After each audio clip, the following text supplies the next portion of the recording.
Operazione anti-assenteismo all'ospedale Parlepiano di Ribera. I militari della compagnia della Guardia di Finanza di Sciacca hanno eseguito 7 ordinanze applicative della misura cautelare personale dell'obbligo di firma e hanno inoltre notificato 27 provvedimenti di conclusione delle indagini. I reati contestati sono la truffa, in alcuni casi anche il peculato, l'interruzione di pubblico servizio, nonché reati di false certificazioni.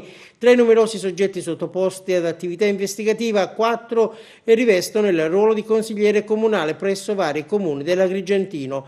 Per 7 degli indagati, inoltre, il GIP presso il Tribunale di Sciacca ha emesso, su richiesta della Procura saccense, altrettante ordinanze di custodia cautelare di obbligo di presentazione alla Polizia Giudiziaria. Le indagini, protrattesi per alcuni mesi, vedono coinvolti medici, infermieri e ausiliari in servizio presso il nosocomio della città delle Arance.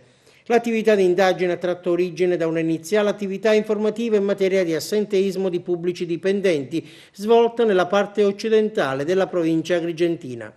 Poi l'attenzione calamitata da quello che viene definito un vero e proprio sistema all'interno della struttura sanitaria riberese, dopo numerosi sopralluoghi, appostamenti e pedinamenti.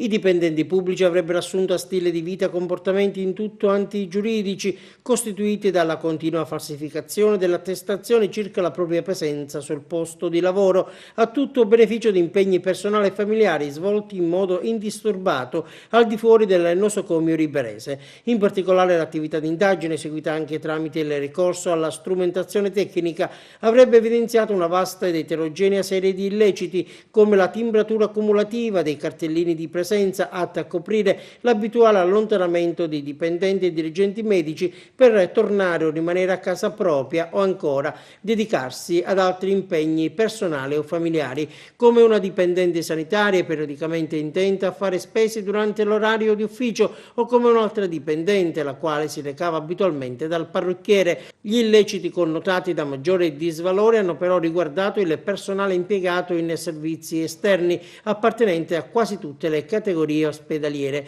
Emblematico il caso del personale impegnato nell'esecuzione delle visite fiscali. Sarebbe stato infatti verificato come alcuni dei medici si limitassero a compilare il referto della visita richiesta dai datori di lavoro dei dichiaranti malattia, senza procedere alla effettuazione della visita stessa, talvolta senza neppure avere alcun contatto con il paziente. Altra grave forma di assenteismo contestata dalle Fiamme Gialle, quella nei confronti del personale del nosocomio addetto al servizio di 118. Nei confronti di alcuni operatori l'attività di indagine avrebbe consentito di rilevare come interi equipaggi in servizio di pronta riperibilità si allontanassero periodicamente con mezzi propri e addirittura con l'autoambulanza, in loro dotazione, per sbrigare faccende in tutto personali, quali l'acquisto di frutta e verdura, distogliendo il mezzo e l'equipaggio dal servizio di pronta reperibilità proprio del 118.